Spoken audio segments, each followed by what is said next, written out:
حضرت انس رضی اللہ تعالی عنہ سے روایت ہے کہ رسول اللہ صلی اللہ علیہ وسلم کے سامنے صحابہ کرام موجود، اللہ کے نبی اپنے صحابہ کرام کو واعظ و نصیحت فرما رہے تھے۔ اچانک اللہ کے نبی صلی اللہ علیہ وسلم نے اپنے صحابہ سے فرمایا کہ اے میرے صحابہ سنو، اگر تم جنتی کو دیکھنا چاہتے ہو تو دروازے کی طرف نظر رکھو، عنقریب ایک ایسا شخص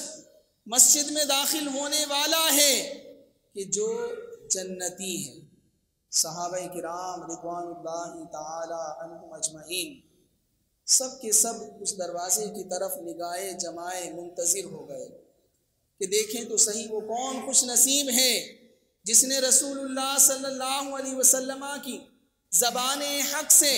جنتی ہونے کی بشارت حاصل کی ہے۔ تمام صحابہ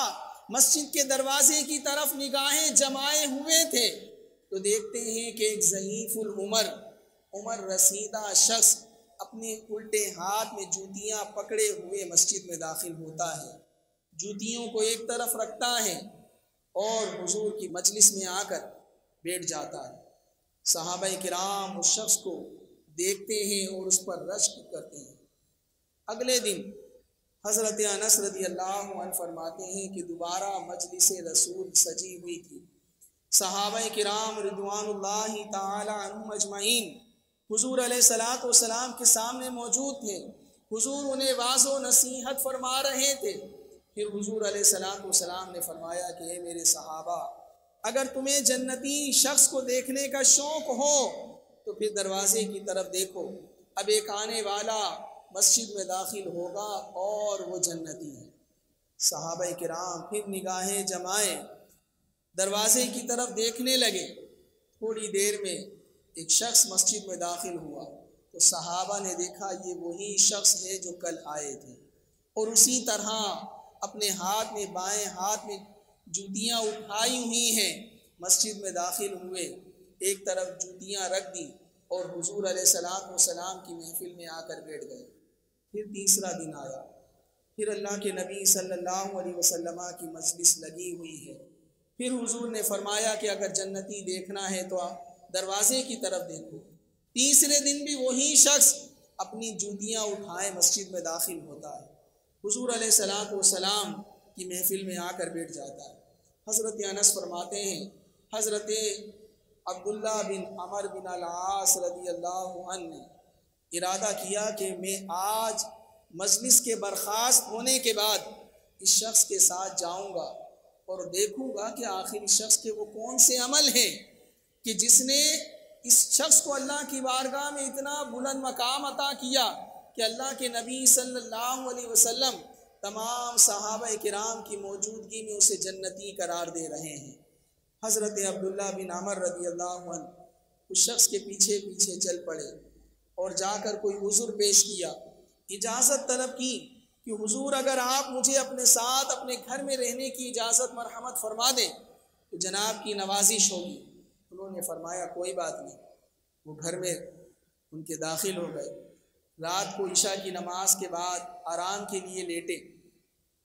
حضرت عبداللہ بن عمر کہتے ہیں وہ عشاء کی نماز سے فارغ ہوئے، لیٹے اور لیٹتے ہی سو گئے، اور میں طاق میں تھا، ساری رات جاگتا رہا، تکتا رہا کہ دیکھوں تو صحیح آخر ان کا عمل کیا ہے۔ شاید یہ رات میں اٹھ کر تہجد پڑھتے ہوں گے، شاید یہ رات میں اٹھ کر کوئی تسبیحات ذکر و اذکار میں مصروف رہتے ہوں گے۔ وہ عمل ہیں کہ جو یہ رات میں خفیہ کرتے ہیں کہ جس کی بدولت اللہ کے نبی صلی اللہ علیہ وسلم نے انہیں جنتی قرار دیا ہے۔ حضرت عبداللہ بن عمر کہتے ہیں میں ساری رات جاگتا رہا اور انہیں تکتا رہا تو میں نے دیکھا کہ وہ صبح تک بھرپور نیند کے ساتھ آرام فرما رہے، سوتے رہے۔ البتہ اتنی بات ضرور تھی کہ جب بھی نیند میں وہ کروٹ بدلتے تو ہر کروٹ بدلتے ہوئے اللہ اکبر، اللہ کا نام ضرور لیا کرتے تھے، اور پوری رات انہوں نے اسی طرح آرام کرتے گزاری۔ الصبح اٹھے، فجر کی نماز پڑھی، معمولات زندگی میں مصروف ہو گئے، نماز پنج گانا کی ادائیگی کرتے رہے۔ پھر اگلا دن آ گیا، عشاء کی نماز پڑھی، فارغ ہوئے، پھر لیٹے، پھر سو گئے۔ ساری رات آرام فرما رہے، میں ساری رات جاگتا رہا، انتظار کرتا رہا کہ اب اٹھیں گے، کوئی ایسا عمل کریں گے کہ جس کے نتیجے میں اللہ کے نبی صلی اللہ علیہ وسلم نے انہیں اپنی زبان رسالت سے جنتی قرار دیا ہے، لیکن میں نے دیکھا کہ وہ اگلی رات بھی سوتے ہی رہے۔ بس یہی بات تھی کہ جب بھی کروٹ بدلتے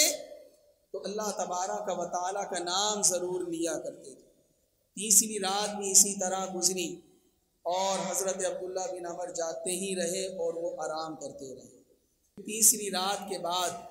حضرت عبداللہ بن عمر نے ان بزرگوں سے عرض کی کہ جناب والا، میں تو آپ کے پاس حاضر اس لیے ہوا تھا کہ میں آپ کے ان اعمال اور معمول پر غور و فکر کروں، انہیں دیکھوں کہ جس کے نتیجے میں اللہ کے نبی صلی اللہ علیہ وسلم نے آپ کی غیر موجودگی میں صحابہ کرام کے سامنے آپ کو جنتی قرار دیا ہے، لیکن میں نے دیکھا کہ آپ کے معمولات تو بالکل